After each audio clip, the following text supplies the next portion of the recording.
comenzar, hermanos, vamos a orar, presentar esta clase delante del Señor para que el Señor nos ayude y Él se glorifique de manera especial. Amén. Oramos. Padre, venimos delante de tu presencia en estos momentos, dándote gracias por la oportunidad que tú nos das nuevamente de poder llegar a este lugar para seguir aprendiendo más y más de tu palabra, Señor. Te pedimos que tú nos ayudes, nos des sabiduría, nos des entendimiento para poder comprender estas verdades bíblicas, Señor. Cada uno de mis hermanos que está aquí presente tiene diferentes situaciones en su vida. Te pedimos que este tiempo que vamos a estar aquí sea de fortaleza para su vida espiritual, que pueda haber crecimiento en cuanto al conocimiento de tu palabra, Señor.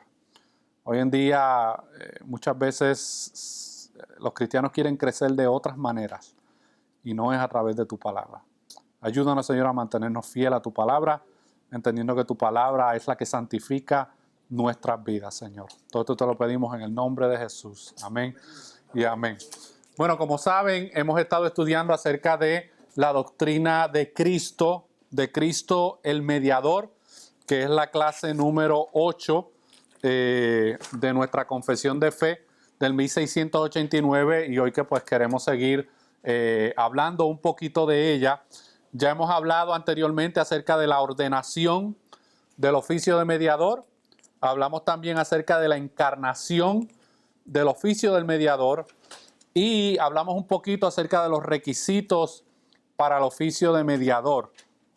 Y yo quiero que nos concentremos en la ejecución del oficio de mediador y vamos a tratar de considerar, por lo menos del párrafo 5 en adelante, que fue donde nos quedamos. Así que aquellos que tienen su confesión, estamos en la página 18.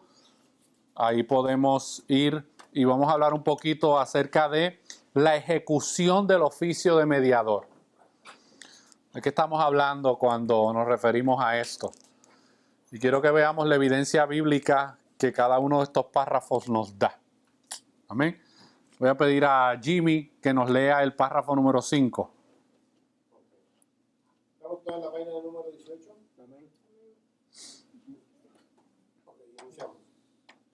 El Señor Jesús, por su perfecta obediencia y el sacrificio de sí mismo, que ofreció a Dios una sola vez a través del Espíritu Eterno, ha satisfecho plenamente la justicia de Dios, ha conseguido la reconciliación y ha comprado una herencia eterna en el reino de los cielos, para todos aquellos que el Padre le ha dado.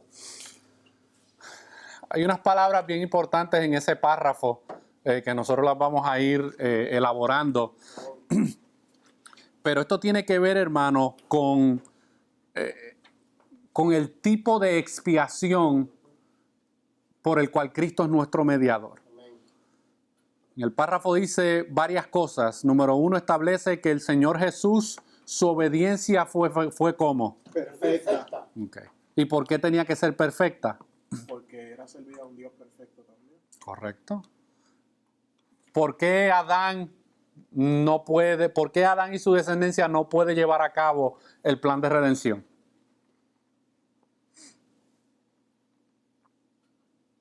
¿Cuál es la diferencia entre Adán y Cristo? Bueno. ¿Georgie? Correcto. Adán pecó. Adán desobedeció. Cristo obedeció perfectamente. Es una gran diferencia y es una de las razones principales por las cuales Él es el único vehículo de la expiación. Y obviamente cuando hablamos de expiación, tiene que haber un elemento de sacrificio. Una expiación sin sacrificio no es expiación. Y un sacrificio conlleva al acto de la expiación. ¿Qué es lo que es la expiación? ¿Qué usted entiende por expiación?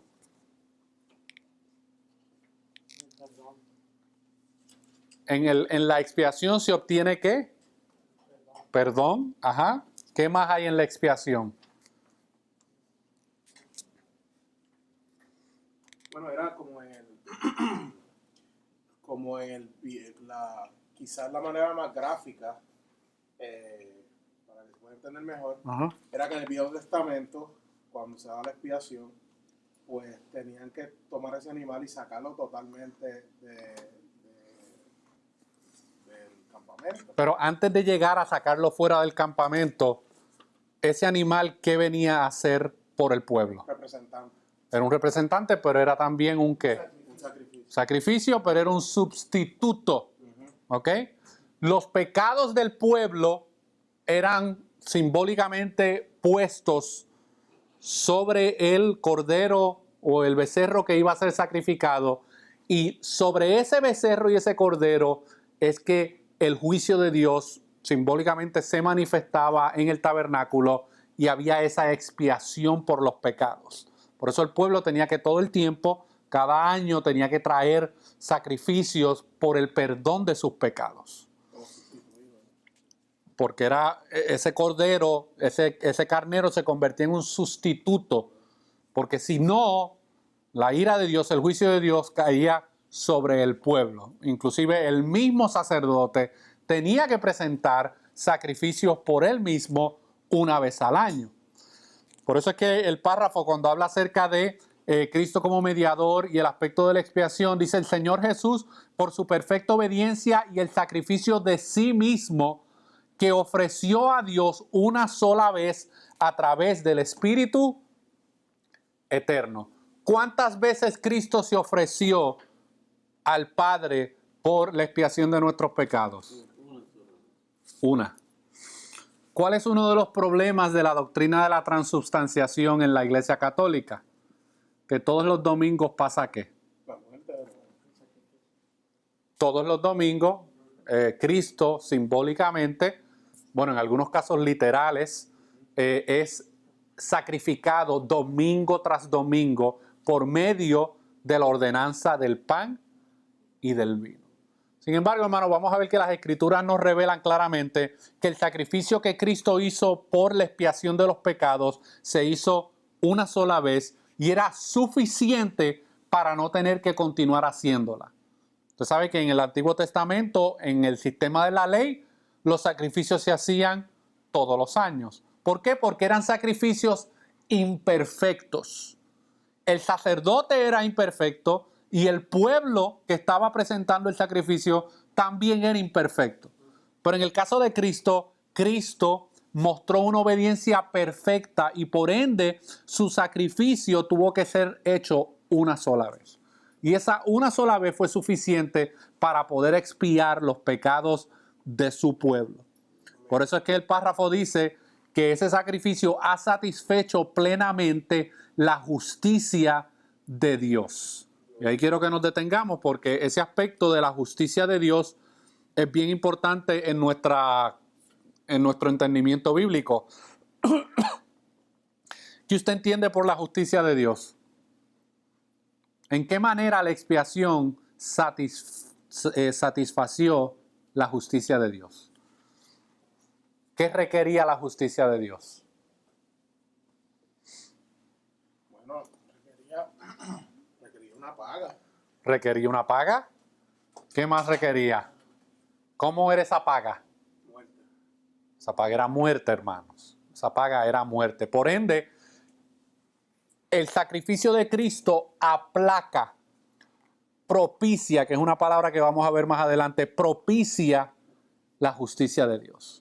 Porque en el sacrificio de Cristo, Cristo recibe en su cuerpo de hombre toda la justicia de Dios y toda la ira de Dios que los pecadores se supone que reciban. Amén. Así que ese elemento es bien importante. Por medio de ese sacrificio, dice que Él ha conseguido varias cosas. Él ha conseguido la reconciliación, ha comprado una herencia, pero esta reconciliación y esta herencia es para ¿quiénes? Ahí es donde vamos a entrar más a la pregunta de, bueno, ¿y por quiénes Cristo murió? ¿Por quiénes Cristo murió, verdad? La versión popular o la más conocida en la actualidad es que Cristo murió por todos. Por ende, el sacrificio de Cristo le aplica a cada individuo que se encuentra sobre la faz de la tierra. La confesión dice que el sacrificio de Cristo es para todos aquellos que el Padre le ha dado, pero la confesión no es infalible. Nosotros tenemos que ir a la palabra de Dios para ver si la palabra de Dios comprueba lo que la confesión dice, porque esto no es la Biblia, hermanos. ¿Ok? Esto es simplemente una explicación más detallada de ciertas doctrinas, de la acumulación de ciertas enseñanzas bíblicas. Pero vamos a examinar cada una de ellas. Vamos a ir, son 6 puntos que nos da la confesión ahí, pero vamos a hablar del primer punto, que el Señor, por su perfecta obediencia y el sacrificio de sí mismo. Y para eso vamos a ir a Romanos capítulo 5, versículo 19.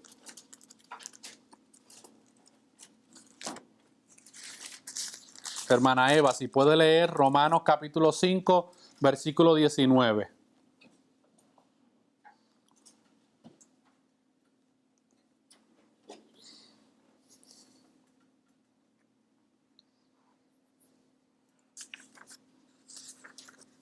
Porque así como por la desobediencia de un hombre, los muchos fueron constituidos pecadores, así también por la obediencia de uno, los muchos serán constituidos justos. Okay. Así que aquí vemos la evidencia bíblica que nos presenta la realidad de que la obediencia de Cristo fue perfecta y que por ende su sacrificio fue perfecto, a diferencia de los otros sacrificios que se llevaban a cabo de manera anual. Y miren, hermano, yo les voy a decir algo. Escuchen bien, escúchenme. Aquellos que rechazan la doctrina de la expiación particular o la expiación limitada tienen un problema histórico que no tienen respuesta al respecto. ¿A quiénes Dios le dio el sistema de sacrificios a través de la ley? A los judíos solamente. ¿Y todas las naciones que estaban alrededor? La única manera en que una persona de una nación pagana alrededor podía obtener el beneficio de la expiación era que esa persona se convirtiera en un prosélito de la ley judía y cumpliera todas las ordenanzas y todas las ceremonias que la ley requería. Así que aquellos que estaban fuera del campamento de Israel no recibían el beneficio de la expiación. O sea que aún desde el Antiguo Testamento, hermanos, vemos que Dios en su soberanía expía los pecados de aquellos a los cuales Él ha decidido manifestar su expiación para con ellos. Eso es un dato histórico, eso yo no me lo estoy inventando, esa es la realidad. Y en momentos dados Dios mostró misericordia para con aquellos que se encontraban fuera del tabernáculo y fuera del campamento, pero fueron casos específicos, aislados y que llenan el plan de la soberanía de Dios, porque muchos de esos casos que pertenecían fuera del campamento, como es el caso de Rahab, como es el caso de Ruth y como es el caso de algunos otros más, cuando usted lee los evangelios y usted llega a la genealogía, usted ve que ellos forman parte de la genealogía de Cristo. Pero sin embargo, usted sabe que en la historia del relato de las murallas de Jericó, ¿a quién fue la única persona que Dios tuvo misericordia en las murallas en el pueblo de Jericó? ¿Y qué fue lo que le pidieron a Rahab que pusiera sobre su ventana, sobre su puerta? Cordel de grano. ¿Un cordel de grana color qué? Rojo. Simbolizando, ¿verdad? Esa sangre que iba a protegerla a ella de todo lo demás que iba a pasar. Esos son los actos de misericordia que nosotros podemos ver a través del Antiguo Testamento. Dios no mostró, no le dio el beneficio de esa expiación a todo el pueblo de Jericó. Eso es una introducción, hay una piedrita, una gotita. Ok. Vamos a Efesios capítulo 5, versículo 2. Rubén. Rubén me está mirando como con cara de... Rubén, si te estás perdiendo con algo que te estoy diciendo, me tienes que dejar saber, ¿está bien? Me tienes que detener. Efesios capítulo 5, versículo 2. Sí, porque si voy muy rápido, no quiero que usted se quede aquí atragantado.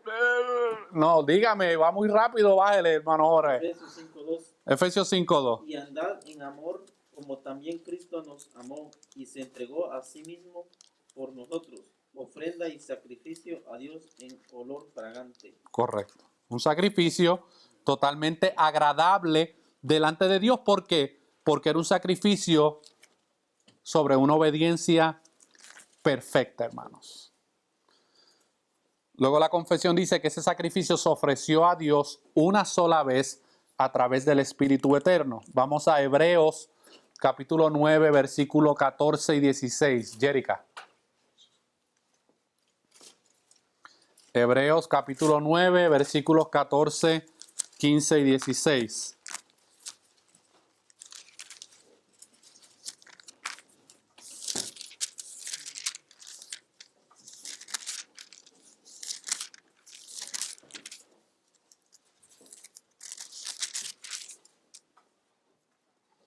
¿Lo tenemos? ¿Ya? Hebreos 9.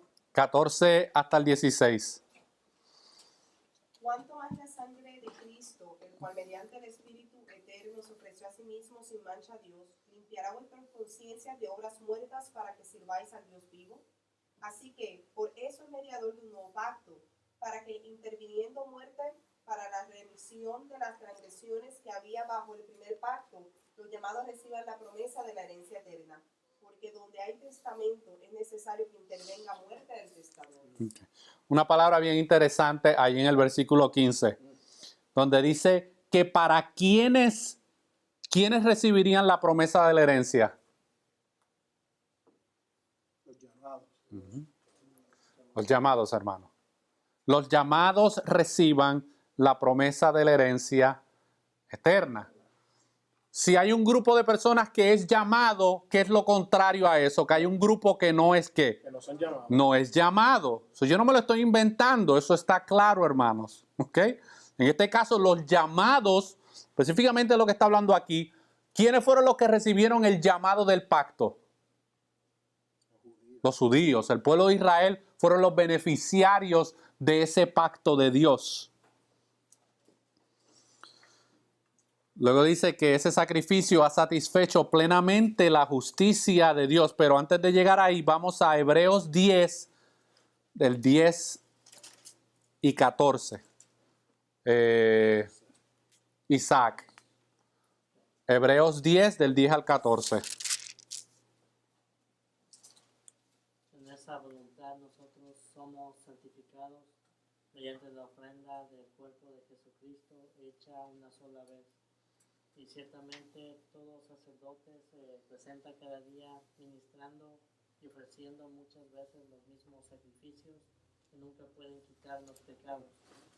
Pero habiendo ofrecido por los pecados un solo sacrificio para siempre, se ha sentado a la diestra de Dios, de aquí en adelante, esperando hasta que sus enemigos sean puestos por estrado de sus pies. Porque con una sola ofrenda hizo perfectos para siempre a los santificados. Sigue. Y el Espíritu Santo también nos da testimonio, porque después que había dicho, este es el pacto que haré con ellos después de aquellos días, dice el Señor, daré mis leyes en sus corazones y en sus mentes las escribiré. ¿Ok? ¿Sobre quiénes Dios iba a poner y escribir sus leyes en sus corazones?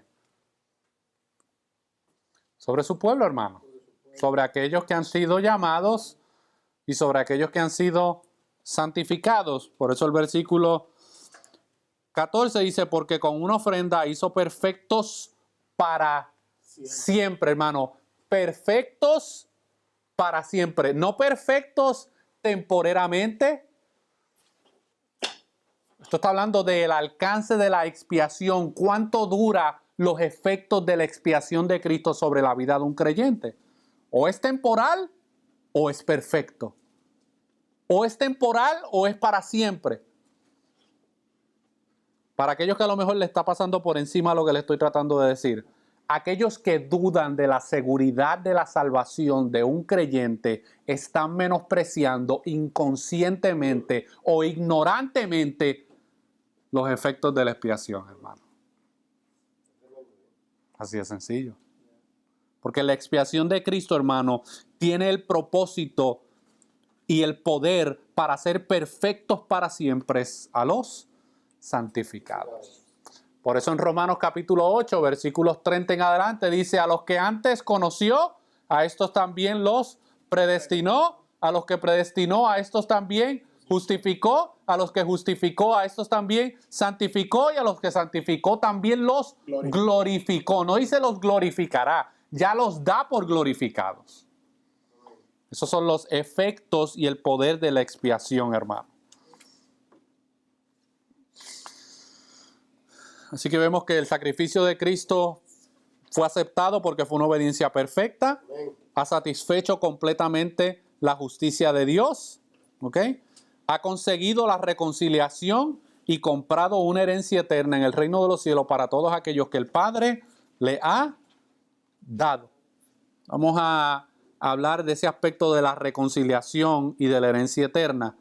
Vamos a considerar, vamos primero a hablar del aspecto de la justicia de Dios, cómo ha satisfecho plenamente la justicia de Dios. Vamos a Romanos capítulo 3, versículo 25 al 26. Yamil. Romanos capítulo 3, versículo 25 al 26. Cuando lo tenga. 25 al 26. Amén. A quien Dios puso como propiciación por medio de la fe en su sangre, para manifestar su justicia a causa de haber pasado por alto en su paciencia los pecados pasados, con la mira de manifestar en este tiempo su justicia, a fin que Él sea el justo y el que justifica al que es de la fe de Jesús. Okay. Vamos ahora a ver Hebreos 2:7, Amelia. Hebrews 2:17.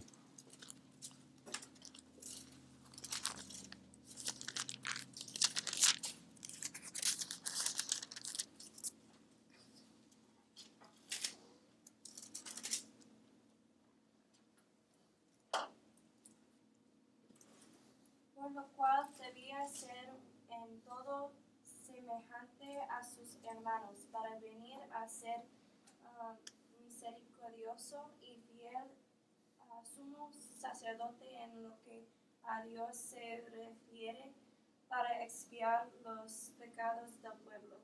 Amén.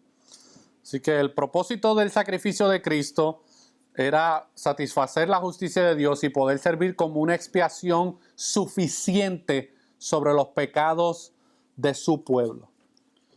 Y vamos ahora a ver el aspecto de la herencia eterna en los cielos. Y luego vamos a hablar acerca de a todos aquellos que el Padre le ha dado. Vamos a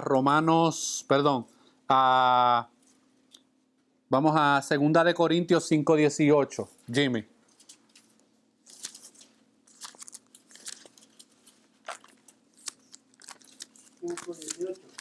Segunda de Corintios 5:18.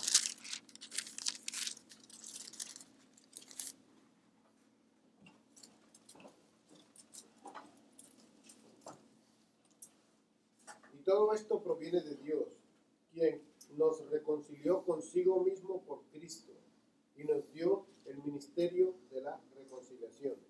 19. Que Dios estaba en Cristo reconciliando consigo al mundo, no tomándoles en cuenta a los hombres sus pecados, y nos encargó a nosotros la palabra de la reconciliación. Okay. Así que vemos que el propósito de la expiación es traer reconciliación a los hombres. ¿Por qué? Porque ¿cuál es el estado espiritual en cual se encuentra el hombre sin los efectos de esta expiación sobre su vida? Enemistad. Está en enemistad con Dios, es enemigo de Dios, la ira de Dios está sobre su cabeza. Dice el libro de Proverbios que Dios está enojado contra el impío todos los días. ¿Por qué? No porque Dios sea un Dios caprichoso que simplemente diga, hoy me quiero levantar enojado contra este y este y este y este. No, es que debido a sus atributos de santidad y de justicia, lo más natural es que Él esté airado contra el impío todos los días. Y a menos que ese impío reciba los beneficios de la expiación de Cristo sobre su vida, ese impío está bajo condenación, está en tinieblas y un día va a recibir la ira de Dios sobre su vida. Está en condenación constantemente. Correcto, está en un estado de condenación. Esto usted no lo va a leer en ningún libro de Joel Osteen, pero es la realidad. ¿Ok? Es otra pildorita ahí. Eso no lo va a leer ahí, hermano. Vamos a Colosenses capítulo 1, versículos 20 al 23. ¿Quién leyó? Leí yo. Jimmy, hermana Eva. Colosenses capítulo 1, versículos 20 al 23.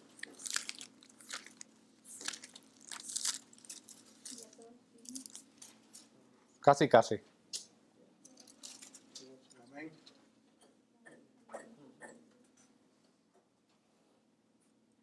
Y por medio de él reconciliar consigo todas las cosas, así las que están en la tierra como las que están en los cielos, haciendo la paz mediante la sangre de su cruz. Okay. Y a vosotros también que erais en otro tiempo extraños y enemigos en vuestra mente, habiendo malas obras para os ha reconciliado en su cuerpo de carne por medio de la muerte, para representaros santos y sin mancha Irreprensibles. irreprensible delante de él. Si en verdad permanecéis fundados y firmes en la fe y sin motivo de la espera y sin moveros de la esperanza del evangelio que habéis oído, el cual se predica en toda la creación que está debajo del cielo, del cual yo, Pablo, fui hecho ministro. Okay. Y que esto habla del el propósito de la expiación, y el propósito básicamente, lo que consiguió la expiación, es poder ofrecerle la oportunidad al hombre de ser reconciliado con Dios, porque de otra manera, de no haber expiación por sus pecados, el hombre se mantendría en un estado de condenación constantemente. Y ahora vamos a ver, hermano, para quiénes o quiénes son los beneficiarios de esa expiación de Cristo. Porque dice al final que esa reconciliación ha comprado una herencia eterna en el reino de los cielos. Miren, hermano, cuando nosotros compramos algo, nosotros aquí en la tierra tenemos la oportunidad o la posibilidad de poder perder algo que nosotros hayamos comprado, ¿verdad? Usted recibe una casa como herencia. Si usted no hace los negocios bien, usted puede haber pasado de tener una casa salda a embrollarse con el banco y perderla, o a tomar malas decisiones y perder lo que obtuvo por herencia. Por eso somos nosotros pecadores que nos comportamos y decidimos así. Pero en el caso de Dios, hermano, en el caso de la expiación, la herencia que fue comprada es una herencia eterna. Dios no va a poner en riesgo su expiación para con aquellos que Él va a redimir. ¿Me está entendiendo? Por eso es que la salvación que nosotros hemos recibido es una salvación eterna, hermano. Porque de lo contrario, Dios estaría mintiendo. El sacrificio de Cristo sería insuficiente. Por eso es que tenemos que tener mucho cuidado cuando escuchamos cierto tipo de predicación y cierto tipo de evangelio, porque a veces inconscientemente la persona no se está dando cuenta que está predicando una salvación basada en obras. Donde entonces el sacrificio de Cristo no es suficiente para la expiación y la perseverancia de los escogidos, sino que también ese cristiano necesita hacer X cantidad de cosas para ayudar a Cristo a que esa herencia pueda ser completa. O sea que estamos hablando de muchas implicaciones, hermanos, teológicas y bíblicas que afectan nuestro entendimiento de esta doctrina de la expiación y de Cristo como nuestro mediador. Cristo no deja de ser nuestro mediador, hermano, aun cuando nosotros pecamos. Quiero que esté consciente de eso. En nuestra mente, nosotros a lo mejor por vergüenza, porque sabemos que hemos pecado, a lo mejor nos escondemos de unos a otros, pero con Cristo no podemos hacer eso, hermano. Él continúa intercediendo por nosotros y continúa siendo nuestro mediador a pesar de nuestros pecados y de nuestras malas decisiones. Amén. Ahora, yo no estoy justificando nuestro pecado.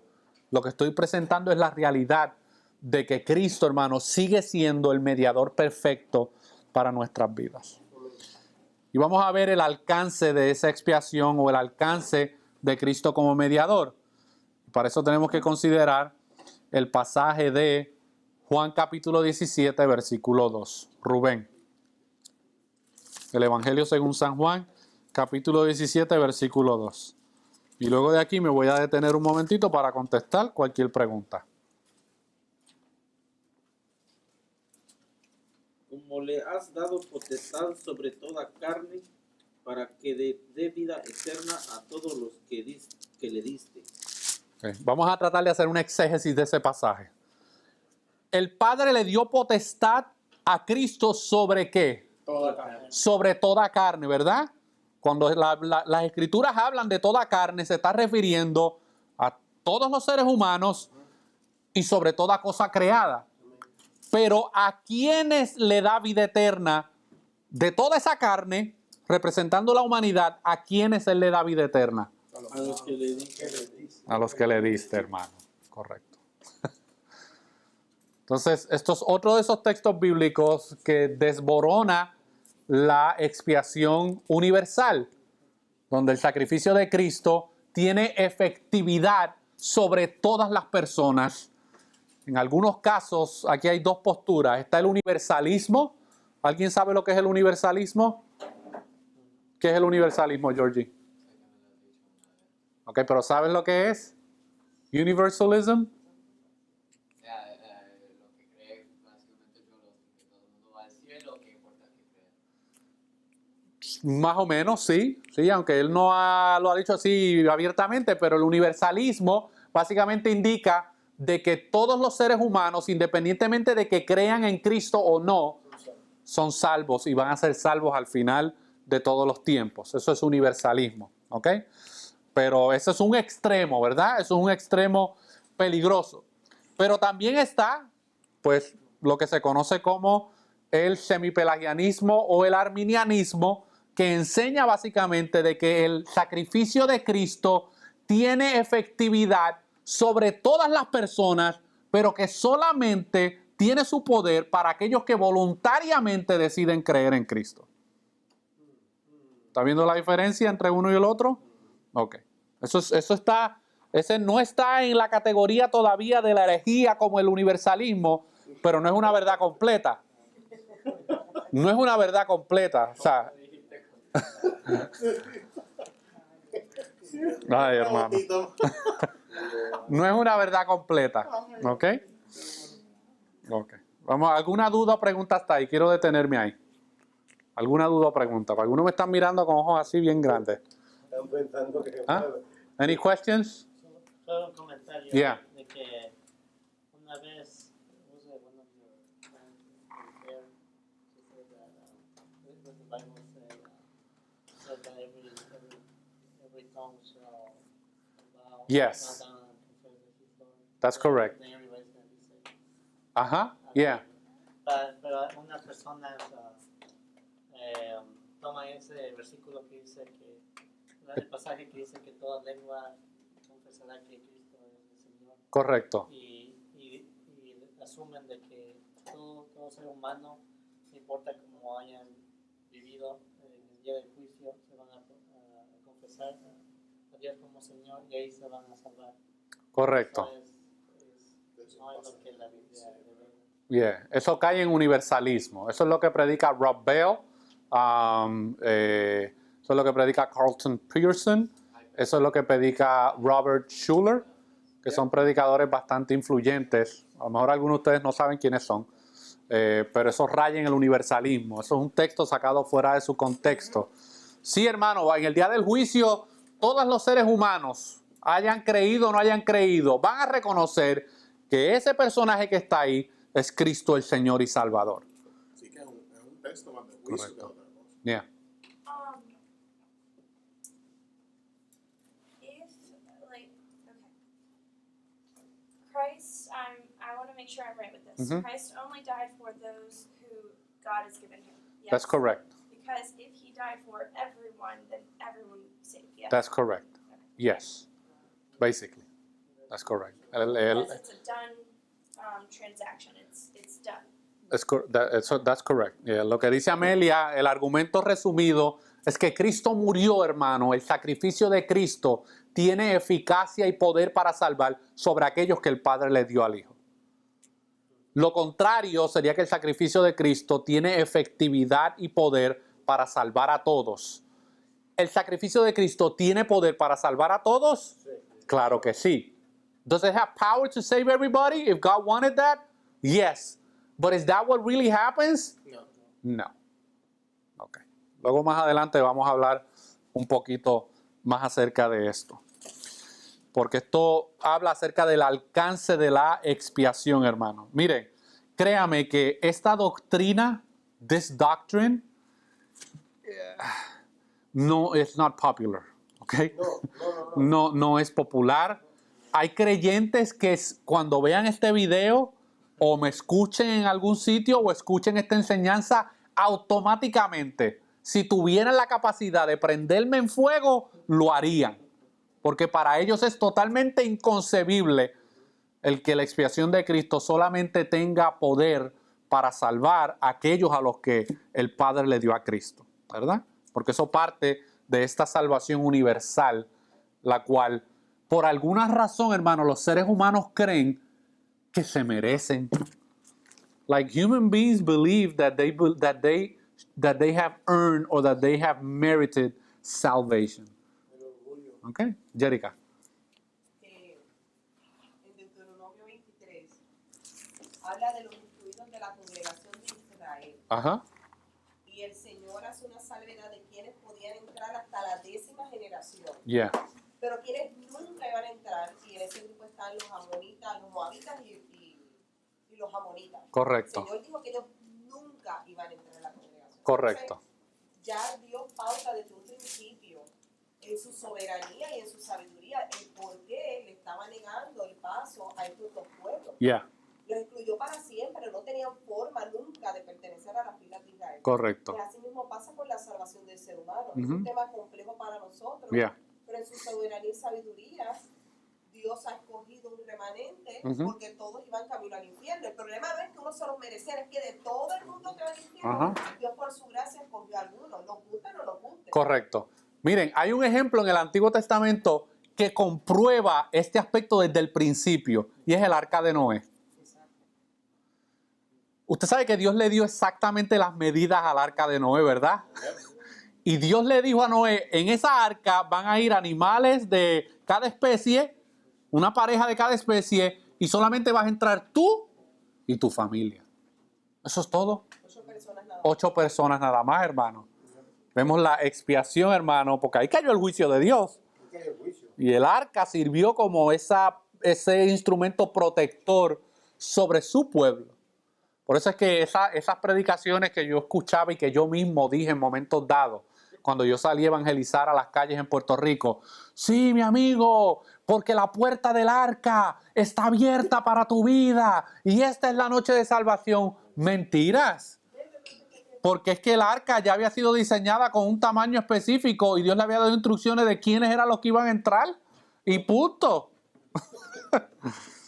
Pero uno, ¿verdad? El Señor te pide que entres a la barca en esta noche. No, es que los que estaban afuera no querían entrar en el arca. Se burlaron. Y aunque quisieran, no podían. Correcto. Aunque hubiesen querido, no podían. Claro. Porque Dios le dio unas medidas específicas. Imagínense que minutos antes del diluvio le dieran con entrar a 3,000 de ellos.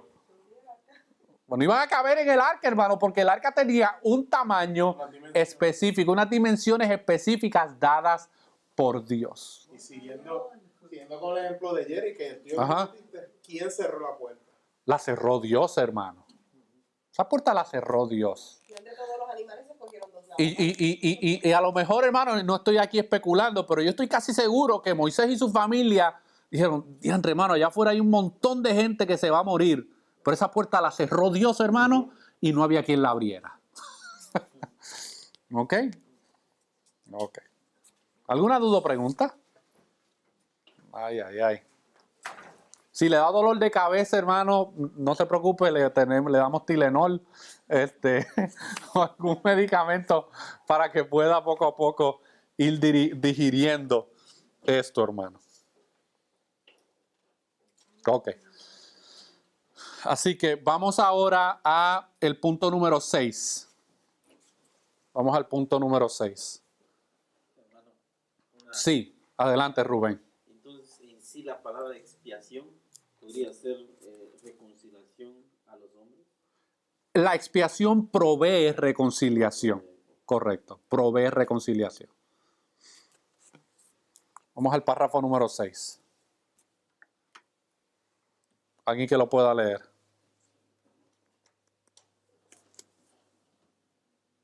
Aun cuando el precio de la redención no fue realmente pagado por Cristo hasta después de su encarnación, sin embargo la virtud, la eficacia y los beneficios de la misma fueron comunicados a los escogidos en todas las épocas desde el principio del mundo, en las promesas, tipos y sacrificios y por medio de los mismos, en los cuales fue revelado y señalado como la simiente que heriría la cabeza de la serpiente, y como el cordero inmolado desde la fundación del mundo, siendo el mismo ayer, hoy y por los siglos. Ok. Así que ese precio de la redención, hermanos, no fue realmente pagado por Cristo hasta después de su encarnación. Sin embargo, en el libro de Apocalipsis nosotros vemos que Cristo fue el Cordero, fue inmolado desde antes de la fundación del mundo, ¿verdad? Porque ese es el plan eterno de Dios, pero no tuvo su cumplimiento hasta luego de la encarnación de Cristo. Y dice, sin embargo, la virtud, la eficacia y los beneficios de la misma fueron comunicados a los escogidos en todas las épocas desde el principio del mundo, hermano. En las promesas, tipos y sacrificios y por medio de los mismos, en los cuales fue revelado y señalado como la simiente que heriría la cabeza de la serpiente y como el cordero inmolado desde la fundación del mundo, siendo él mismo ayer, hoy y por los siglos. Por eso es que yo entiendo a los hermanos que no creen en la expiación particular, porque ellos están mirando la salvación desde una perspectiva solamente presente y futuro. Ellos no están mirando la salvación, hermano, desde un plan eterno. Y eso les cuesta el lograr entender, hermano, de que antes de que Dios hubiese creado nada, ya Cristo había muerto y había servido como expiación por los pecados de los hombres, hermano. Okay. Entonces vamos a tratar de pensar en este aspecto. Si Cristo fue sacrificado desde antes de la fundación del mundo en el plan eterno de Dios, ¿usted cree que que Dios va a sacrificar a su Hijo en la eternidad sabiendo que la mayoría del mundo no iba a ser beneficiario de esa expiación? Imposible, hermano. Vuelvo y me explico. Se lo voy a tratar de resumir más sencillo.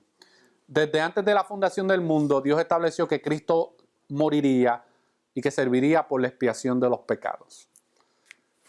Si lo que presenta el arminianismo y el semipelagianismo es cierto, que una persona puede voluntariamente, o sea, puede de su propia iniciativa aceptar a Cristo como su Salvador, nosotros tenemos un problema, hermano, porque entonces aquellos que no aceptan a Cristo como su Salvador, ¿Cristo murió por ellos?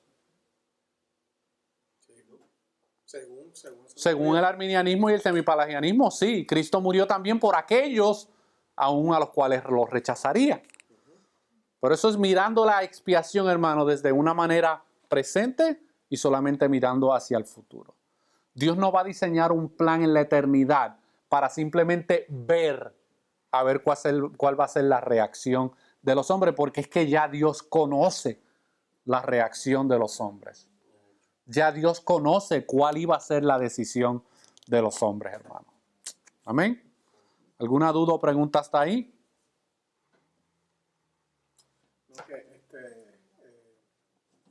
Otro comentario sería, tocando Romanos 8 de nuevo,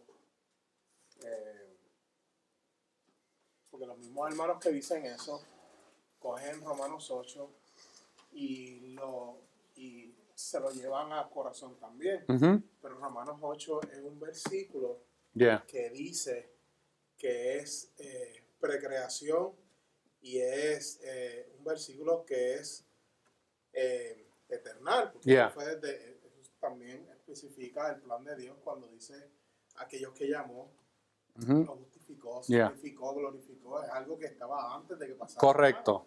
O sea, si hay un grupo de llamados justificados, santificados y glorificados, es un grupo, obviamente no es todo. Es correcto. Y sigue en el mismo plan de que eso estaba desde el principio. Ya. Y eso tiene todo tipo de implicaciones, hermano. Mire, ¿cuántas veces usted ha oído un no creyente? Y no quiero que nadie se sienta, no estoy hablando específicamente de ninguno de ustedes, pero ¿cuántas veces usted ha escuchado personas no creyentes decir,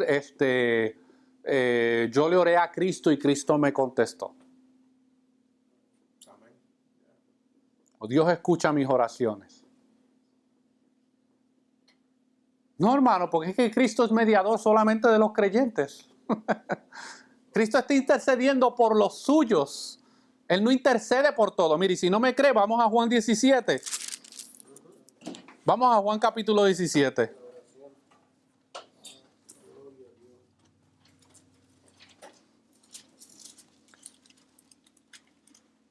¿Lo tenemos? No. El Evangelio según San Juan capítulo 17. Freno. Amén. Gracias.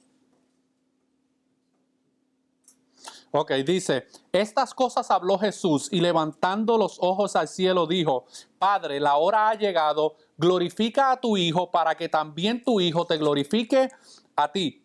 Como le has dado potestad, le has dado poder sobre toda carne, para que dé vida eterna a todos los que le diste. Y esta es la vida eterna, que te conozcan a ti, el único Dios verdadero, y a Jesucristo, a quien has enviado. Yo te he glorificado en la tierra, he acabado la obra que me diste. Ahora pues, Padre, glorifícame tú al lado tuyo, con aquella gloria que tuve contigo antes que el mundo fuese. He manifestado tu nombre a los hombres del mundo que me diste. Tuyos eran y me los diste y han guardado tu palabra. Ahora han conocido que todas las cosas que me has dado proceden de ti, porque las palabras que me diste les he dado y ellos las recibieron y han conocido verdaderamente que salí de ti y han creído que tú me enviaste. Escuche bien. Yo ruego por ellos, no ruego por el mundo, sino por los que me diste, porque tuyos son. Aquí está Cristo hablando de su oficio como mediador y como intercesor delante del Padre, hermano. Y por los únicos que le intercede y por los únicos que él es mediador, es por aquellos que el Padre le dio, hermano. Yo no me lo estoy inventando, eso está ahí bien claro en el texto, son palabras de Cristo. Hermano Jorge, entonces eso significa que Dios no ama a todas las criaturas. Claro que Dios ama a todas las criaturas. Y Dios manifiesta su amor en diferentes maneras. Una de ellas, no matando instantáneamente al pecador cuando lo ofende. ¿Cuántos pecadores rebeldes, aborrecedores de Dios se levantaron esta mañana a poder compartir con sus familias? ¿Cuántos? Millones. Aborrecen a Dios, ¿ok? Odian a Dios y sin embargo Dios extiende su amor para con ellos, permitiéndoles otro día más de vida. La lluvia cae sobre los buenos y sobre los malos. Dios manifiesta su misericordia para con los impíos como también para los justos. Pero cuando estamos hablando específicamente de la relación que tiene Cristo y de su oficio, Él solamente intercede, hermano, y Él solamente es mediador de sus hijos, de aquellos a los cuales el Padre le dio. ¿Alguna duda o pregunta hasta ahí?